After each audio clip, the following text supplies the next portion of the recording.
بسم یہوہ الرحمن الرحیم. یا ممیتو the creator of death. وَإِنَّ لَنَا نَحْنُ نُحْيِي وَنُمِيتُ وَنَحْنُ الْوَارِثُونَ. حقیقی عرفان میں اسماء الحسنی مظہر صفات خداوندی میں آپ تمام سامعین و ناظرین خدمت میں سلام اور خوش آمدید. عزیزان گرامی قدر، آج ہم جس عنوان پہ گفتگو کرنے جا رہے ہیں وہ ہے یا ممیتو. لیکن اس سے پہلے کہ ہم قرآن شریف کو اس آیت کا ترجمہ کریں، ابوالکلام آزاد ایک بہت مشہور اسکالر گزر چکے ہیں، مفکر گزر چکے ہیں. ان کا قول مجھے یاد آتا ہے کہ قبول حق کی راہ میں سب سے بڑی رکاوٹ، قبول حق کی راہ میں سب سے بڑی رکاوٹ آباء و اجداد کی اندھی تقلید اور گڑھی ہوئی بزرگوں کی اور روایتوں عظمتوں کی پرستش ہے. ابتدا میں جہل و فساد سے کوئی عقیدہ گھڑ لیا جاتا ہے، ایک مدت تک اسے مانتے ہیں. جب ایک عرصہ گزر جاتا ہے تو اس کی شان تقدیس پیدا ہو جاتی ہے، یعنی وہ سمجھتے کہ بہت کچھ ہے، تو اسے شک و شبہ سے بالاتر سمجھنے لگتے ہیں اور عقل اور بصیرت کی کوئی بھی دلیل اس کے خلاف قبول نہیں کی جاتی. آج حقیقی عرفان کے توسط سے اسماء الحسنی مظہر صفات خداوندی میں جس اسم کا ہم نے انتخاب کیا ہے، چنا ہے، وہ ہے یا ممیتو. قرآن شریف کے کسی بھی پارے کی کسی بھی آیت میں ہمیں یہ لفظ یا اسم صفات نہیں ملا، لیکن سرنامہ کلام میں قرآن شریف کی آیت پارہ 14 سورہ حجر اور آیت نمبر 23 وَإِنَّ لَنَحْنُ نُحْيِي وَنُمِيتُ وَنَحْنُ الْوَارِثُونَ، اور یقیناً ہم ہی حیات بخشتے اور ہم ہی موت دیتے ہیں اور ہم ہی سب کے وارث ہیں. کون کہہ رہا ہے؟ یہ خدائے رب الجلال کے لیے ہے کہ وہی اس نے سب کو پیدا کیا ہے، وہی زندگی عطا کرتا ہے، وہی موت دیتا ہے. پھر ایک اور مقام پر سورہ آل عمران 4 پارہ ہے، 3 سورہ ہے، اور اس کی آیت نمبر 156 واللہ یحیی ویمیت واللہ بما تعملون بصیر. اور زندگی اور موت تو اللہ ہی دیتا ہے اور اللہ تمہارے سب کاموں کو دیکھ رہا ہے. ایضاً دیکھیں، ایک لفظ ہے نمیت، ہم نے جو پہلی آیت سورہ حجر میں اور دوسری آیت سورہ آل عمران اس میں یمیت، یہ دونوں موت سے ہی نکلا ہے، لیکن ممیت لفظ آپ کو کہیں نہیں ملے گا. فروز اللغات میں ہم جب دیکھتے ہیں تو ممیت کے معنی ہے مارنے والا، اور اللہ تعالیٰ کے ایک صفاتی نام، بس یہ دو ہی بات لکھی ہے، اور صفحہ نمبر ہے 1287. لیکن اب یہ سوال پیدا ہوتا ہے کہ آخر رب تعالیٰ یہ اسم صفاتی یا ممیت کب، کس وجہ سے اور کس کو حکم دیا تھا، یعنی وجوہات کیا تھی یہ ممیت کا لفظ استعمال کیا گیا موت کا. تو عزیزان گرامی، آپ غور کریں کہ کہیں ایسا تو نہیں یہ جو لفظ ممیت ہے، موت دینے والا، یہ کہیں سابقہ آسمانی کتابوں سے تو نہیں، یعنی کہ توریت شریف، زبور شریف یا انجیل شریف یا صحائف انبیاء میں سے تو نہیں کہیں، یقیناً ہوں گی. مثلاً کہ اگر کوئی ایک باپ ہے اپنے بیٹے سے پیار کرتا ہے، کیا اسے جان سے مارے گا بھی؟ دھمکی تو دے سکتا ہے کہ تیرے پیر توڑ دوں گا، ہاتھ توڑ دوں گا، یہ کر دوں گا، فلاں کروں گا، جان سے مار دوں گا، لیکن باپ مارتا نہیں ہے. وہ کوئی ظالم ہی ایسا ہے جو اپنے کسی بات کی وجہ سے غصہ میں آ کر کے اور ابلیس کے شکنجے میں گرفتار ہو کر وہ اپنے بچوں کو قتل کر دیتا ہوگا، لیکن ایسا نہیں ہے. اب پھر سوال آپ اٹھائیں گے پھر ابراہیم نے کیوں کیا تھا؟ وہ حکم خداوندی تھا، آزمائش تھی ابراہیم علیہ السلام کے لیے. تو کیا انہوں نے بیٹا کو ذبح کیا؟ نہیں، لے گئے، سب کچھ کیا، لیکن اس کی جگہ خدا نے ایک جانور کو بھیجا، ایک برے کو بھیجا، ایک بھیڑ کو. تو اب ہم پھر دوبارہ چلتے ہیں کہ آئیے اس کتاب کا تذکرہ کرتے ہیں کہ کیوں، کب اور کس کی وجہ سے یہ بات ہوئی تھی. تو آئیے کتاب مقدس یعنی توریت شریف، یہ پہلی کتاب تکوین یا پیدائش کہتے ہیں، اس کا دوسرا سورہ ہے، دوسری رکوع کی 15 تا 17 آیت، 3 آیت کی تلاوت کرتے ہیں، پھر دیکھتے ہیں کہ اس کے اندر کیا واقعہ ہے. اور خدا نے آدم کو لے کر باغ عدن میں رکھا کہ اس کی باغبانی اور نگہبانی کرے، اور خداوند نے آدم کو حکم دیا کہ تو باغ کے ہر درخت کا پھل بے روک ٹوک کھا سکتا ہے. کیا کر سکتا ہے؟ پھل کھا سکتا ہے. لیکن 17ویں آیت، لیکن نیک و بد کے پہچان کے درخت کا کبھی نہ کھانا، کیونکہ جس روز تو نے اس میں سے کھایا تو مرا. یہ پہلی بات، موت کا تذکرہ خدا نے کہہ دیا، انڈیکیٹ کر دی. اور پھر ابلیس نے ان کو بہکا دیا، اور اس کے بہکاوے میں آ کے اس شجر ممنوعہ جس کو اللہ نے منع کیا تھا اسے کھا لیا. کیسے؟ اس کا ایک تذکرہ ہم قرآن شریف کے سورہ بقرہ اس کے 35ویں نمبر آیت سے ہم لے رہے ہیں. وَقُلْنَا يَا آدَمُ اسْكُنْ أَنْتَ وَزَوْجُكَ الْجَنَّةَ وَكُلَا مِنْهَا رَغَدًا حَيْثُ شِئْتُمَا وَلَا تَقْرَبَا هَٰذِهِ الشَّجَرَةَ فَتَكُونَا مِنَ الظَّالِمِينَ. اور اللہ نے آدم سے کہا کہ تم اور تمہاری بیوی دونوں اس باغ میں رہو اور جو جی چاہے کھاؤ، لیکن جو درخت ہے اس کے قریب بھی مت جانا ورنہ ظالمین میں شمار ہو جاؤ گے. ابھی تو ظلم نہیں کیا انہوں نے، پھر ظالمین کا لفظ اس سے پہلے بھی کوئی مخلوق تھی جنہوں نے ظلم کیا تھا، اور اس کو خدا نے سزا دی اور اس کو اس عہدے سے ہٹا دیا. یعنی جو بھی خدا کے حکم عدولی کرتا ہے تو خدا نے یہ فرمایا. ایک آج بھی دیکھ رہے ہیں ہمارے زمانے میں، ہم اپنے وقت میں دیکھ رہے ہیں، یہ اور باتیں سفارشی بہت ساری آتی ہیں، سفارش میں ہم بہت سی چیز کو نظر انداز کر دیتے ہیں، لیکن قانون میں ہے کہ اگر کوئی اس عہدے کا غلط استعمال کرتا تو اس عہدے سے ہٹا دیا جاتا ہے. ابلیس نے بھی غلط استعمال کیا، اس کو ہٹا دیا. اور باغ عدن میں جہاں آدم علیہ السلام کو رکھا گیا تھا، حوا بھی تھے، وہ درخت یہ پہلے ہم تذکرہ کر چکے. لیکن مختصر یہ کہ حکم عدولی ہوئی، خدا نے ان کو اس عہدے سے یعنی باغ عدن سے نکال دیا گیا انہیں دونوں کو. ایک اور چیز، جب ہم تذکرہ کرتے ہیں کہ موت کیا ہے، اب سوال یہ پیدا کہ پہلی بات ہم نے کیا کہ آپ سے یہ موت کا تذکرہ کس سے کیا؟ خدا نے آدم سے کیا تھا کہ تو نے اس درخت کا پھل کھایا، قریب میں جانا، چھونا بھی نہیں، کھا لیا. حوا کے ذریعے دونوں کو سزا مل گئی، لہٰذا وہ عہدہ سے دور ہو گئے. تو کیا کہا؟ مر جائے گا انسان، یعنی موت واقع ہو جائے گی. تو موت کیا ہے؟ جدائی کو کہتے ہیں، موت مفارقت کو کہتے ہیں، موت ایک مقام سے دوسرے مقام یعنی پستی میں چلا جانا کو بھی کہتے ہیں، موت انتقال کو بھی کہتے ہیں، موت مر جانا کو بھی کہتے ہیں. کئی معنی میں استعمال ہوئے ہیں. انتقال ایک مقام سے دوسرے مقام پر منتقل ہو جانا. لیکن انسان کسی سے بھی جدا ہو جائے لیکن خدا سے جدا نہ ہو. اگر خدا سے جدا ہے پھر کچھ بھی ہاتھ اس کے نہیں آئے گا. آئیے اب ہم دیکھتے ہیں کہ موت ہے کیا چیز. ہم نے ابھی آپ کی خدمت میں توریت شریف اس کی پہلی کتاب پیدائش یا تکوین اس کے دوسری باب کی 3 آیت ہم نے تلاوت کی تھی 15 سے 17. اب ہم قرآن شریف سے ایک اور آیت لیتے ہیں اور یہ ہے 29واں پارہ سورہ ملک 67واں سورہ ہے اور پہلی اور دوسری آیت یہ مکی سورہ ہے. تبارک الذی بیہد الملک وہو علی کل شیء قدیر الذی خلق الموت والحیات لیبلوکم ایکم احسن عملا. یعنی پاک ہے وہ ذات جس کے ہاتھ میں ساری ملکیت ہے یا جو مالک ہے اور وہی ہر شے پر قادر رکھتا ہے، قدرت ہے اس کی. بے شک اسی نے موت اور حیات کو خلق کیا. یہاں موت کا تذکرہ پہلے ہو رہا ہے اور وہاں پہلے زندگی کا تذکرہ ہے. یہ موت اور حیات دونوں کا خالق کون ہے؟ رب العالمین ہے، وہ خدا قادر مطلق ہے. اچھا کیوں خلق کیا؟ تاکہ تمہیں آزمائے. اب سوال یہ پیدا ہوتا ہے کہ عمل قابل قبول ہے یا ایمان؟ بہترین عمل اگر ہم لے کر جاتے ہیں اس کی بارگاہ میں اور ہمارے پاس ایمان نہ ہو تو کیا وہ قابل قبول ہے؟ اچھا ایمان ہے ہمارے پاس کامل لیکن ہم نے عمل نہیں کیا تو یہ قابل قبول ہے. لیکن کیا ہے کہ ایمان کے ساتھ عمل کا ہونا ضروری ہے. ایمان ہی کے بیس پر عمل کی بنیاد ہے. یعنی ایمان کو بیس قرار دیا گیا، اس کو جڑ قرار دیا گیا ہے، اصول بتایا گیا اور اس کے بعد عمل ہے.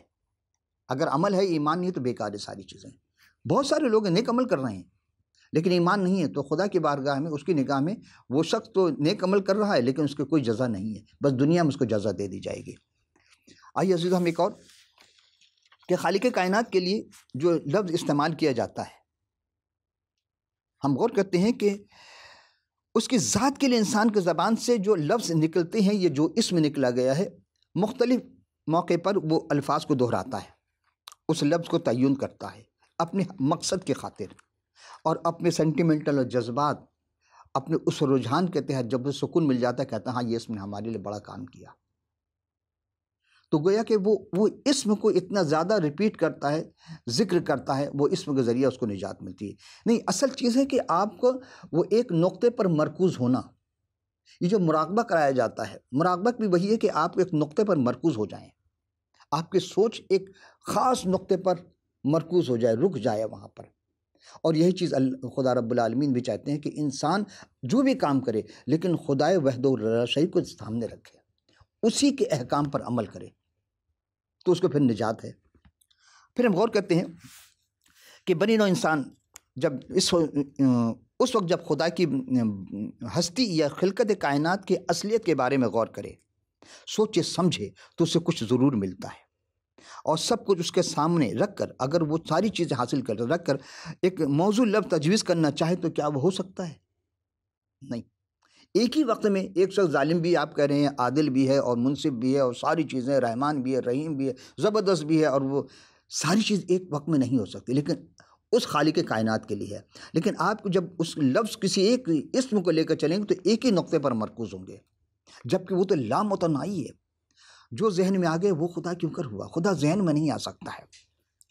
پھر ہم غور کرتے ہیں کہ ہم نے جب حقیقی عرفان کے لیے اس پروگرام کے ذریعہ آپ کو اسم کو شمار کر کے پڑھنے کے بارے میں آپ سے تذکرہ کیا تھا کہ بعض لوگ ہے کہ معرفت الہی حاصل کرنا چاہتے ہیں، نہیں کر پاتے۔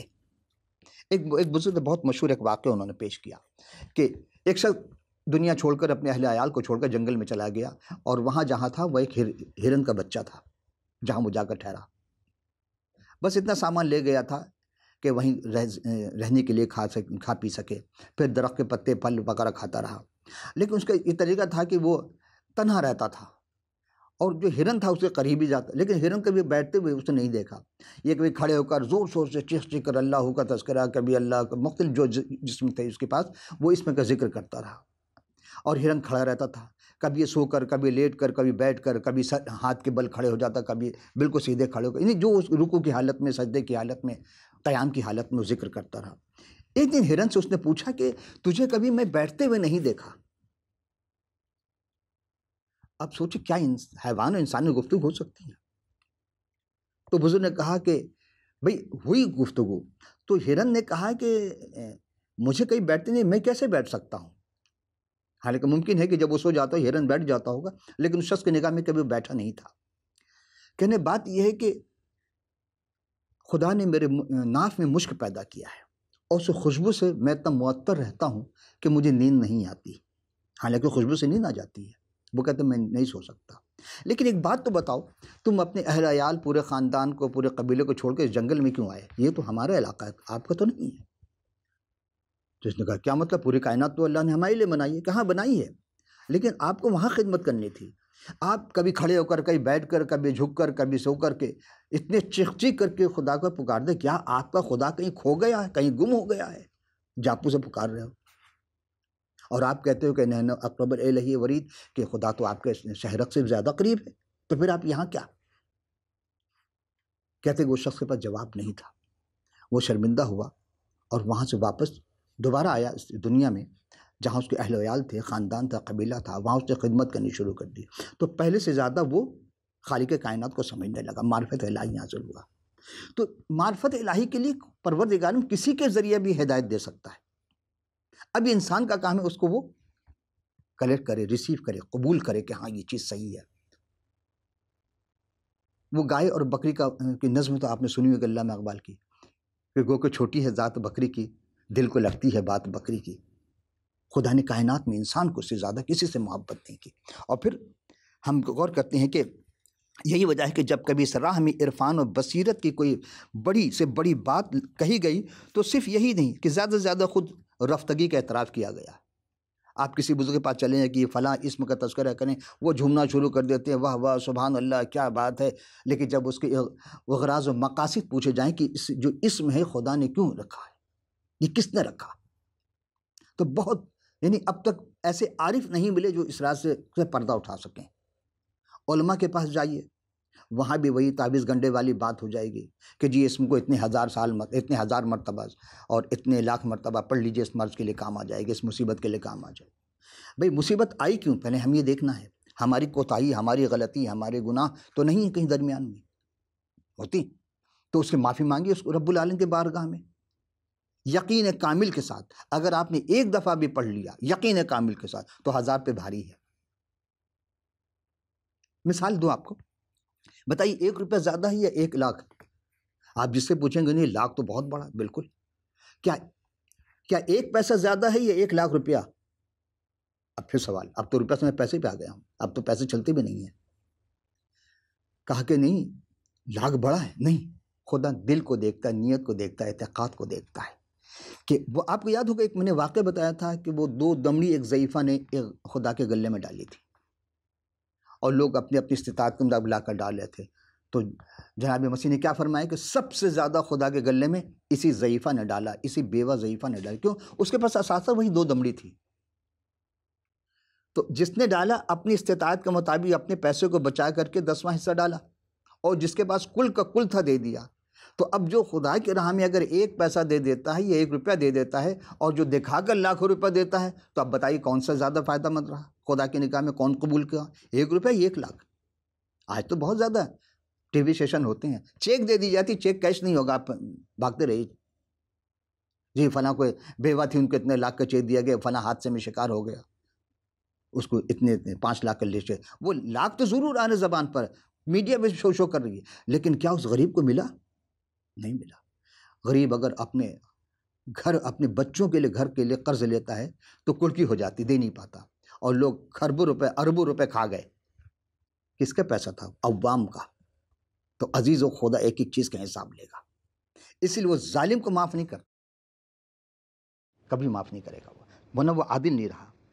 تو آپ نے دیکھا کہ جب ہم غور کرتے ہیں کہ خود رفتگی میں اعتراف کیا گیا اور ادراک کا منتہا یعنی مرتبہ یہی ہے کہ برقرار پایا, ادراک کی نارسائی کا ادراک حاصل ہو جائے, اس تک پہنچنے کا ہمارے پاس کیا ہے. تو عرفہ کے دل میں زبان کی صدا ہمیشہ یہی رہے کہ رب زدنی فیکا تحیرا, یعنی خدایا ایسا کر کے تیری ہستی میں میرا تحیر بڑھتا رہے. یعنی اپنے آپ کو ہم انسان کیا کرتا ہے؟ بڑھاتا رہے. تحیر جہل میں نہ ہو بلکہ معرفت کا نتیجہ نکلے.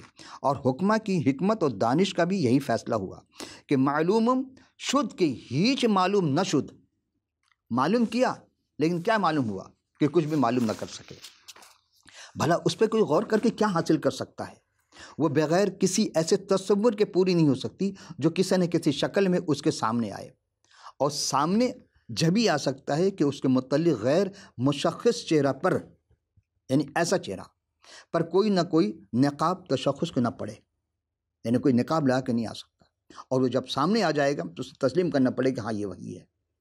میں بہت ادق بات شاید کہہ گیا کہ کیا خدا لباس انسان میں آیا کہ نہیں آیا, اور جب آیا تو کیا کیا اس نے. بھئی ایک جگہ ہے کہ لکھتے ہیں کہ دین کے مقصد میں ایک اہم خدا کے صفات ٹھیک ٹھیک تصور دینا. اب جب خدا کو دیکھیں نہیں تو تصور کیسے لا سکتے ہیں آپ؟ جب ایک چیز کو ہم نے دیکھے نہیں اس کے بارے میں کیسے تصور کر سکتے ہیں؟ نہیں کر سکتے. خدا کو کس تصور میں لائیں گے جو نہ صورت میں مقید ہے, نہ شدہ میں زنجیر ہے, نہ اسے کوئی آپ مشابہ بتا سکتے ہیں, کوئی نہیں بتا سکتا. پھر کیسے لائیں گے؟ تو اسی لیے انسان کو خدا پرستی کے راہ میں جس قدر ٹھوکریں لگی ہیں وہ صفات الہیہ کے تصور میں لگی ہیں. کسی نے سمجھا خدا کی ناک اتنی بڑی ہے, اس نے خدا کو بڑے ناک والا بنا دیا, اس کو بھگوان کا پوج رہے. کسی نے کچھ سمجھا, کسی نے کہا کان بڑے ہوں گے, انہیں ہاتھی جیسے کان بنا دیے. تو جو جیسا سمجھا خدا کو ویسا ہی ہے. لیکن اس قول کی اہمیت اس وقت واضح ہوتی جب ہم دیگر مذاہب کے پیروکاروں کی اس راہ میں لغزشوں کا مطالعہ کرتے ہیں. انسان خدا کے وجود کو ماننے کا لازمی نتیجہ تھا کہ اسے جاننے کی کوشش کرے. لوگ ماننے کی زیادہ کوشش کرتے ہیں, جاننے کی کوشش نہیں کرتے ہیں. تو ذات کے تعارف و قربت اور شخصی ذہنی رشتہ کے استوار سے صفات کے تصور میں کے ذریعے ہی ممکن ہے.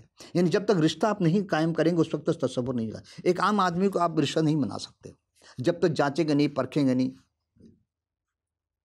پڑوس میں کوئی بھی رہتا ہو, جب تک جانچ پرکھ نہیں لیتے اس وقت ان سے دوستی نہیں کرتے آپ. کلاس میں سارے بچے سے سب کی دوستی نہیں ہوتی ہے, مخصوص سے دوستی ہو جاتی ہے. کہلاتا وہ پوری کلاس کا ہے. یہی الآفس کا ہے جہاں آپ کام کر رہے ہوں گے. کیا سب سے دوستی سلام دو سب سے ہوتی ہے، لیکن دوستی چند اشخاص سے ہوتی ہے جس کے آپ دل کی بات کہہ سکیں. عزیزم، انسان کے لیے لازمی ہے کہ تفکر و تعقل کی راہ میں سنگ ہائے گراں سے بچنے کے لیے رب تعالیٰ کے رسولوں کی دستگیری کے لیے دستگیری کی ہے رسولوں نے بھی. تو اسی لیے کہا، ہم جب غور کرتے ہیں تو علماء عرفاء اور حکماء کے تجربات کا اضافہ نہیں، یعنی اسماء الہیہ میں ان کا کوئی اضافہ نہیں ہے. بس پڑھ لو اتنی دفعہ لاکھ دفعہ. ہاں، جب ہم شعرا پہ نگاہ ڈالتے ہیں تو صرف آج 3 شعرا کا ہم تذکرہ کریں، صرف 3 شعر پڑھیں گے، اس کے بعد ہم آگے چلیں گے. تو غالب نے کہا کہ تھک تھک کے ہر مقام پر 2 4 رہ گئے. بہت تلاش کی، اس کو ڈھونڈنے کی کوشش کی. تھک تھک کے ہر مقام پر 2 4 رہ گئے، تیرا پتہ نہ پائیں تو ناچار کیا کریں. اب خدا کو کہاں ڈھونڈیں گے؟ کوئی مقام، کوئی گھر تو ہے نہیں اس کا. داغ دہلوی کہتے ہیں، مرزا داغ دہلوی کہتے ہیں کہ لوح و کرسی پہ کیا خدا ملتا، آگے چلتے تو کچھ پتہ ملتا. ہم لوح کرسی پر جا کر رک گئے. بہت زیادہ مصیبت کہیں جی آپ آیت الکرسی پڑھنا شروع کر. بالکل صحیح، خدا کو وہ نہ اونگتا ہے، لیکن ہم سمجھ کے نہیں پڑھتے ہیں. نہ اسے اونگ آتی، نہ نیند آتی، اور اس کے سوا کوئی عبادت کے لائق نہیں ہے.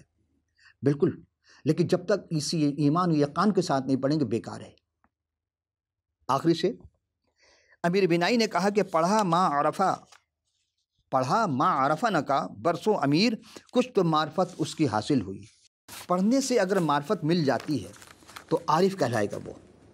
اور عارف وہی ہوتا ہے، سب عارف نہیں ہوں گے، عارف باللہ ہوتے ہیں، لیکن وہ لاکھوں میں ایک بنتا ہے. کیوں؟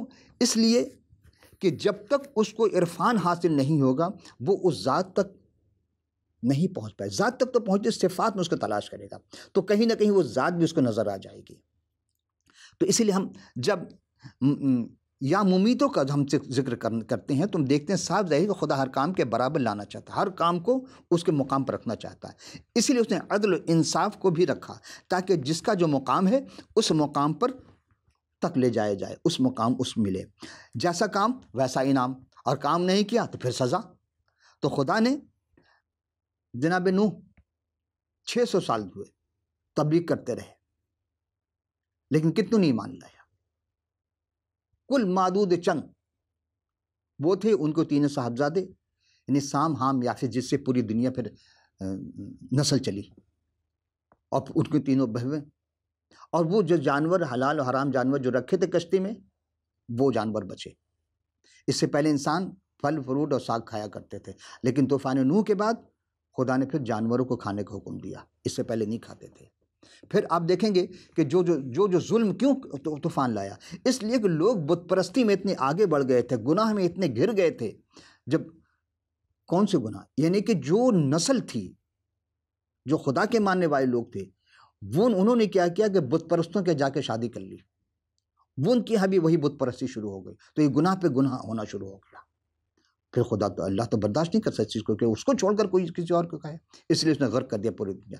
پھر آپ دیکھیں گے جناب ابراہیم کے زمانے میں کیا ہوا. نمرود، اس نے خدائی دعویٰ کیا. پھر آ جائیں جناب موسیٰ علیہ السلام کے زمانے میں کیا ہوا.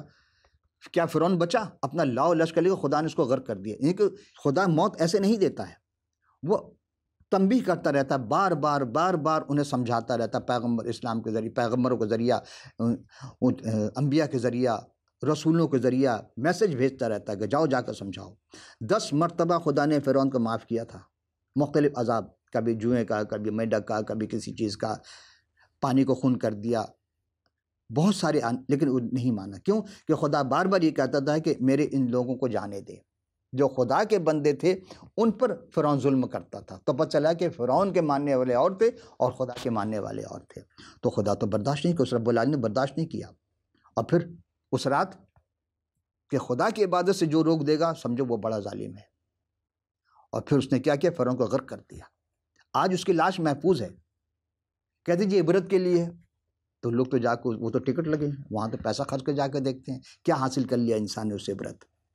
آج بھی کرتے پھر رہے ہیں. عزیزو، جب ہم صفات الہیہ پر غور کرتے ہیں، اردو زبان میں موجود مذہبی علوم کے ذخائر تو ہیں، لیکن الہیات، صفات الہیات یا الہی صفات پر خاطر خواہ توجہ نہیں دی گئی۔ تفاسیر میں اسماء الحسنہ پر سرسری اور ناکافی سطح پر تبصرہ کیا گیا، علیحدہ کتابیں لکھی گئیں تو بتلایا گیا کہ کون سے اسم دنیا میں کتنی دفعہ پڑھی جائے وغیرہ وغیرہ، یہ ساری باتیں۔ تو صفت الہیہ کا مطالعہ اس پر غور و غوص کہ انسانی سیرت کی تعمیر نہیں ہو سکی۔ یہ بات دل و دماغ میں نقش ہو گئی کہ وہی عظیم ہے، وہی کبیر ہے، وہی سب کچھ ہے، وہی اعلیٰ ہے، وہی اول ہے، وہی آخر ہے، وہی الفا ہے، وہی اومیگا ہے، اور وہی دوبارہ آئے گا اس دنیا میں۔ کون؟ اس نے انسانوں کی خطا کے خاطر، انسان نے جو گناہ کیا اس گناہ کو معاف کرنے کے لیے، پہلے یہ تھا کہ لوگ جانور لاتے تھے اور جانور کے سر پر ہاتھ رکھتے، اس کے سینگ پر ہاتھ رکھتے، اپنے گناہ اس پر ٹرانسفر کرتے تھے اور وہ گناہ ختم ہو جاتا تھا اس کا، اور وہ سمجھتا کہ خدا نے مجھے معاف کر دیا۔ لیکن خدا نے پھر اٹل فیصلہ کیا کہ ازل میں جس کو کہا تھا کہ ہم اب اسے بھیجیں گے جو ان تمام گناہوں کا اپنے سر اٹھائے گا اور وہ محبت کر کے دکھائے گا، ظلم نہیں کرے گا، اس پر پوری اختیار تھی، اور وہ عورت کے نسل سے پیدا ہوگا۔ یہ ساری باتیں ہم پہلے کر چکے، اور ایک ہی ہستی جناب مسیح۔ اب خدا جب اٹل فیصلہ کر دیا کہ ہم دیکھتے ہیں کہ ایسی راہ میں انسان، ایک چھوٹا سا واقعہ، پھر ہم اپنی گفتگو تمام کریں گے۔ آپ نے حکیم لقمان کا نام سنا ہوگا، آپ پوری تاریخ، اس قرآن سے پہلے آپ پوری تاریخ اٹھا کے دیکھ لیجئے، یہ لقمان نام پہ کوئی شخصیت نہیں ہے۔ وہ جو کتاب منسوب کی جاتی ہے، وہ جو قول منسوب کیے جاتے ہیں، وہ امثال کی کتاب سے لی جاتی ہے، اور امثال جناب سلمان جو بن داؤد، یعنی داؤد کے بیٹے جو سلمان علیہ السلام تھے، ان کی لکھی ہوئی کتاب تھی۔ 50 سال کی عمر کے بعد انہیں اپنے تمام تجربات اپنے بیٹے کے لیے لکھی تھی، اور وہ کتاب مذہبی طور پر، اخلاقی طور پر بے انتہا مفید ہے، اور اسی میں ہے، اس کی 13ویں باب کی 12ویں آیت میں ہے کہ ایسی راہ بھی ہے جو انسان کو سیدھی معلوم ہوتی ہے پر اس کے انتہا موت ہے۔ آج بھی سب لوگ سمجھتے ہیں کہ ہم سیدھی راہ پر چلیں، لیکن اصل وہ اس موت کے، اس گندھک اور جھیل کے گڑھے میں جا رہے ہیں جہاں موت ہے۔ دراصل ایک ایسی چھوٹی سی آیت اس میں دنیا اور آخرت سمو دی گئی ہے کہ انسان جسے صراط مستقیم سمجھ رہا ہے، اس کو دکھ نہیں رہی ہے کہ اس کی انتہا کیا ہے۔ جدائی ہے، کس سے؟ حقیقتاً رب تعالیٰ سے ہمیشہ کی جدائی ہے۔ بے شک انسان سب سے جدا ہو جائے، بچھڑ جائے، اس کا غم نہیں، مگر اپنے رب سے نہ بچھڑے، اپنے رب سے نہ جدا ہو۔ اور کیونکہ رب سے نہ جدا ہو، آمین، آپ بھی رب سے نہ جدا ہوں، لیکن اس کے لیے پھر کیا اور گناہی کی وجہ سے جدائی ہوتی ہے، اور اپنے گناہ یا خطا کے بخشش کے لیے کفارہ ہے کے لیے کیا کرتے؟ قربانی کرتے تھے۔ خدا نے اٹل فیصلہ کر دیا کہ مکمل کفارہ اپنے بیٹے کی شکل میں پیش کر دی، اور ہماری نظر میں وہ ہم تسلیم نہیں کر پا رہے اس کفارہ کو۔ لیکن پروردگار عالم نے جانور کو نہیں بلکہ حتمی فیصلہ جب کر دیا کہ کفارہ بے عیب ہونا چاہیے، اور جناب مسیح نے اپنے جان کا نذرانہ اس خدا کے حکم کے، اس خدا کے فیصلے کے مطابق مصلوب ہونے کا مقصد یہی تھا کہ تمام دنیا کے جہان کا بوجھ اپنے کاندھے پر لے۔ آپ کو یاد ہوگا کہ یوحنا، جس کو حضرت یحییٰ کہا جاتا ہے، انہوں نے بھی ایک جملہ کہا تھا کہ دیکھو یہ دنیا کا بوجھ اٹھائے لیے جا رہا ہے، یہ وہ برہ ہے، تو اسے ہم نے کیسے تسلیم کرنا ہے؟ کیا ہم واقعی گناہ سے بری ہو گئے؟ کیا ہمیں موت نہیں آئے گی؟ گناہ کی مزدوری موت ہے، اور موت کا آخری ہے وہ جہنم، جہاں پھر کبھی موت نہیں آئے گی۔ عزیز اب دامن وقت گنجائش نہ رہی، ہم کسی اور عنوان کے ساتھ پھر حاضر خدمت ہوں گے۔ اس وقت کے لیے اجازت، خدا حافظ۔